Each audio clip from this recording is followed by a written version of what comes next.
Number 32, we got to go with whoever the Cleveland Browns have at their starting quarterback, and right now it looks like it's going to be Kenny Pickett.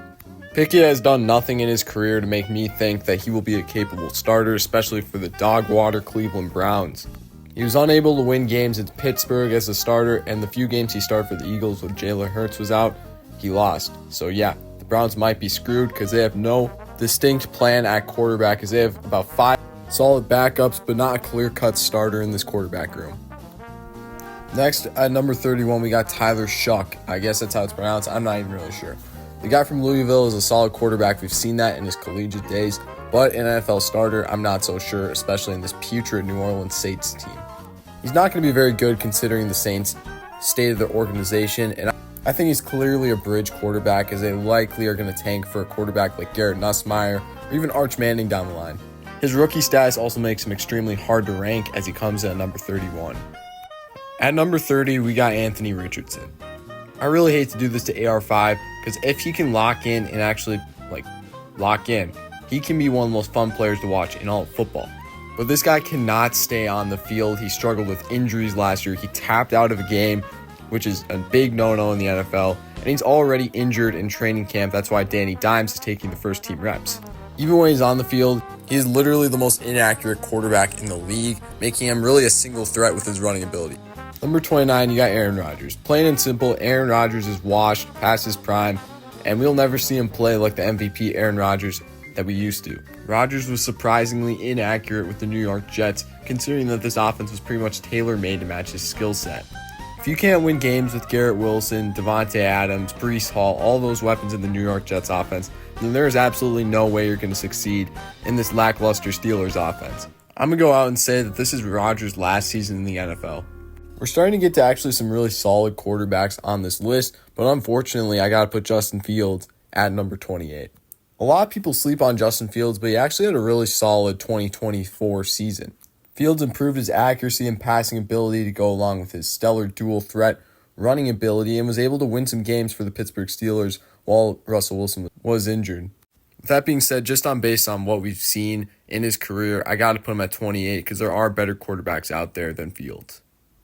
Number 27, we got the highest rated rookie on the list. We got number 1 overall pick, Cam Ward. Cam Ward is really hard to rank considering that he is a rookie, but honestly, if he comes as advertised, Cam Ward might be one of the best quarterbacks in all of football. His skill set is something that should have all coaches drooling, as he is a solid dual threat, but can also sling the rock very accurately and through tight windows. I would put Ward higher, but given that we have not seen him play a single down of NFL football, I just can't do that. Number 26, we got the New York Giants' new quarterback, Russell Wilson. I've seen a lot of disrespect going towards Russell Wilson, but the guy did win a lot of games for the Pittsburgh Steelers. Sure, he kind of fell apart at the end of the season, but for how old he is, he was actually playing some really good football and kind of revived his career in Pittsburgh. I don't know if they're going to stick with Wilson the rest of the season, hand the keys over to Jameis Winston or even rookie Jackson Dart. But yeah, Russell Wilson was solid last year, and he looks eager to mentor the young Ole Miss rookie Jackson Dart, and I think it'll be fun to watch in the New York. Kicking off the top 25, we got Michael Penix Jr. of the Atlanta Falcons. Haven't really watched a ton of Michael Penix Jr.'s highlights, but all I know is this guy is a gunslinging lefty that has a lot of potential to be a solid quarterback in the league. Michael Penix got limited snaps last year due to Kirk Cousins starting most of the season, but when he played, he actually looked really solid. PFF grades him at a solid 87.9, which is really solid for a sophomore quarterback, and I think he's a solid guy that can win you some games. I really hate to do this, but at number 24, we got Bears quarterback Caleb Williams going into his second year in the NFL. I know Caleb Williams didn't have the best coaching staff coaching him through, and I'm sure it'll be much better with Ben Johnson at the helm, but we can't just ignore his numbers that were not very good. He took the most sacks in football. As the number 1 overall pick, he got outplayed by quarterbacks drafted way after him. He's going to need to step it up in this tough NFC North division, and he'll just be compared the rest of his career to Jane Daniels and Drake May and other guys in that class. Speaking of other guys in that class, at 23, we got J.J. McCarthy. I know, this guy has not played a single snap of football, but there's something that's got to go into play, and that is the Vikings tax.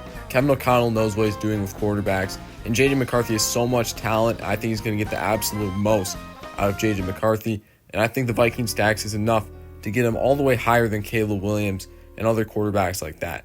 I think JJ will flourish with guys like Justin Jefferson, Jordan Addison, and more to throw the ball to, and he'll have a great season.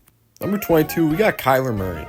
A lot of people think Kyler Murray needs to step it up to live up to the number 1 overall pick hype, but in reality, his team the past couple of years has been absolutely doo-doo. Even with Trey McBride at tight end as his leading receiver, he still threw 3,851 yards, 21 touchdowns, which is solid numbers. Once Marvin Harrison locks in and becomes the top player that we know he can be, I think we'll look at Kyler Murray a lot differently, and I think he'll reassert himself as one of the top quarterbacks in the NFL. Number 21, we got Bryce Young, a bit of a mystery, but he did indeed start to figure it out towards the end of last year. Pre-bench Bryce Young was absolutely terrible, but once he came back, Bryce Young was actually playing some really solid football and starting to look like the face of the franchise for the Carolina Panthers. Bryce Young is starting to limit the interceptions, which is great, and start to throw more touchdowns, which is also great. And what's more, the Panthers are starting to learn how to win football games. I know, crazy statement. I think Bryce Young's going to have a solid season. Number 20, we got Dak Prescott. It's nothing against Dak. The guy just can't stay healthy, and the Cowboys were pretty bad last year. With that being said, Dak Prescott's numbers were a little bit sketchy, and his turnover happy play style lands him at number 20, and there are just simply a lot better quarterbacks at this point in the NFL. Dak is actually starting to get up there in age, and the Cowboys are starting to fall further and further into the NFC East, as now you got the Commanders, you got the Eagles, and even the Giants might surprise some people this year.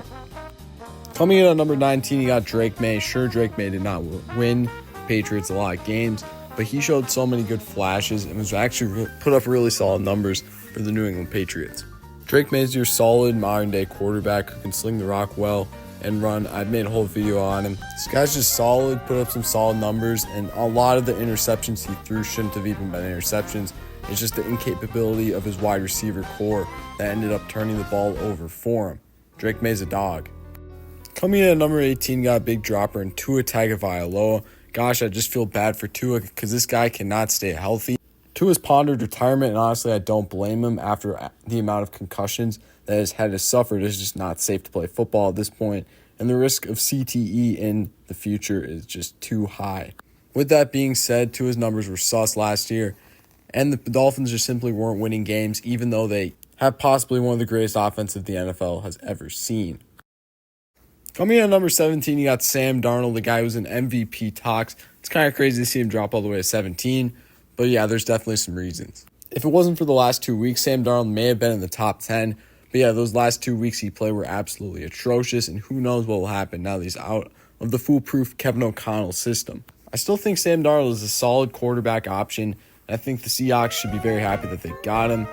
Will he be able to win you games? That's a question, and yeah, I have him coming at number 17. At number 16, same as his jersey number, we got Trevor Lawrence of the Jacksonville Jaguars. For a guy who's projected to be a generational prospect, the time is ticking for Trevor Lawrence to put it all together and prove that his Jacksonville Jaguars can win some games. Sure, the system he was in was not exactly foolproof, but if he can't put it together under Liam Cohen, he will be dropping in this ranking very far, and who knows, he might be out of his starting job in Jacksonville if he can't do it with the Tampa Bay Buccaneers offensive mastermind. Number 15, we got the newly acquired Las Vegas Raider, Gino Smith.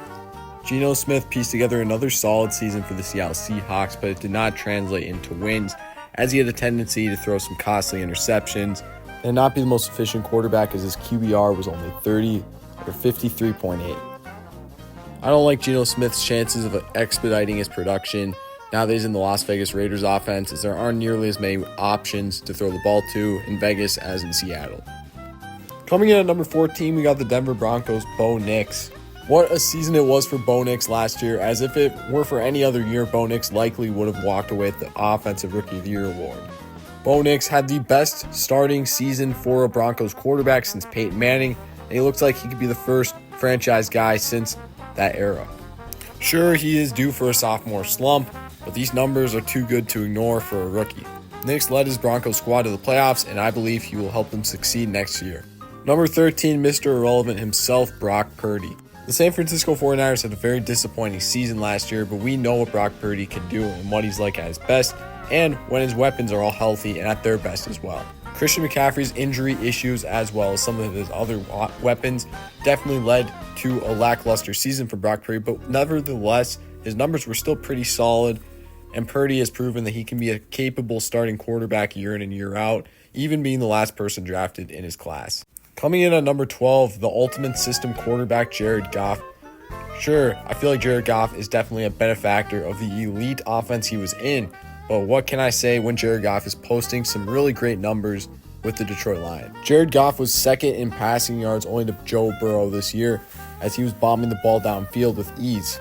Jared Goff was incredibly efficient for the Detroit Lions, limiting the interceptions that is except for the NFC divisional round. However, watch out for a slump now that Ben Johnson's gone. Number 11, we got the guy that Jared Goff was traded for. We have none other than Matthew Stafford. Matthew Stafford, year in and year out, no matter the team, has proven that he can win you games, and that is all that matters, even though he's getting very up there in age. It's not just that he's been playing great and winning games, but his numbers have been there too, as he's still posting up solid yardage numbers, touchdowns, and being efficient with the ball. When it comes down to it and you need a playoff win, there's not many guys in the league that I would trust more than Matthew Stafford. Kicking off the top 10, we have none other than Coleridge Stroud, otherwise known as CJ Stroud of the Houston Texans. CJ Stroud had a very big sophomore slump, I get it, but let's take a look at his team. Stephon Diggs, Tank Dell both went down with season-ending injuries. There was not a lot of ways to distribute the ball, and either way, his numbers were just fine. We know what CJ Stroud is like at his best, and he's still most definitely a top 10 quarterback in my eyes, and he was still able to get a playoff win against the LA Chargers, which is saying a lot. Number 9, we got Baker Mayfield. This might be a huge overreaction and probably the most suspect of my picks in this video, but what Baker Mayfield was able to do in Liam Cohen's offense last year was nothing short of spectacular. Baker Mayfield, sure, he throws a lot of interceptions, but that's just part of the Baker Mayfield experience. He was still able to help the Bucs win some games.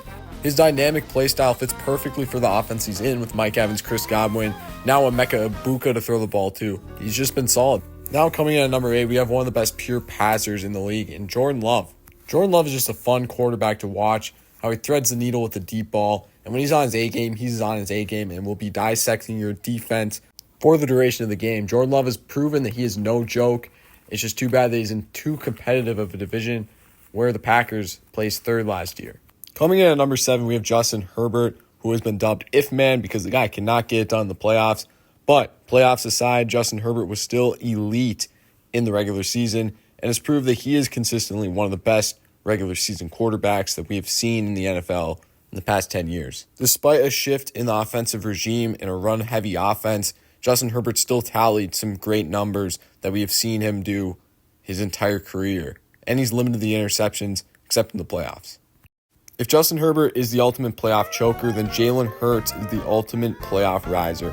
What Jaylen Herz was able to do last year in the playoffs was absolutely spectacular, and he has proved that he is one of the league's best quarterbacks. A lot of people sleep on his ability to throw the ball and run the ball efficiently, but he did so on the biggest stage, and what more can you ask for? Jaylen Herz is elite, his passing is underrated, and he can get it done on the ground as well.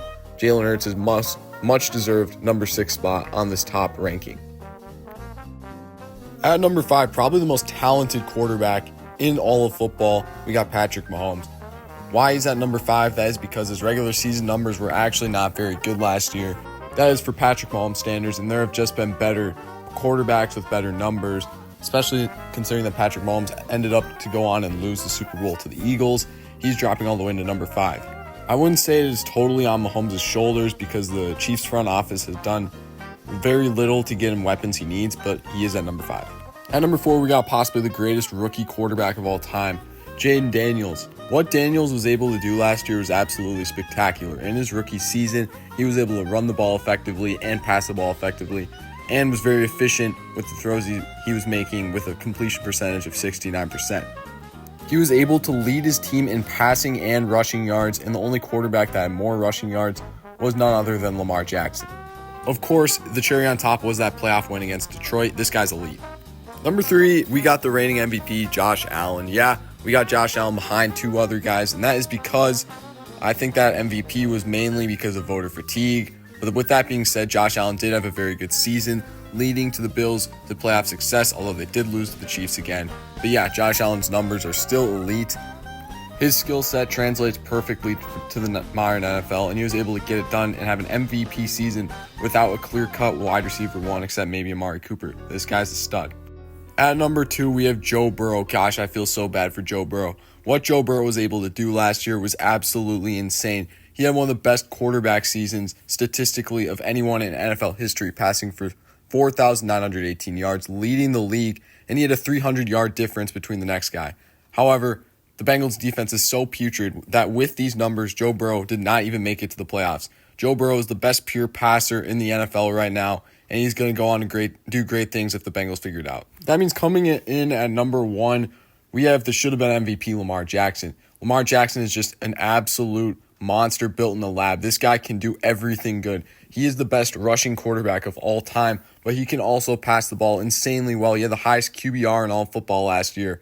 If he can get some playoff wins, he might get into some all-time great discussion. But for now, he's the number 1 best quarterback in all football thanks to his elite dual threat ability, as he does it better than anyone else in the NFL right now.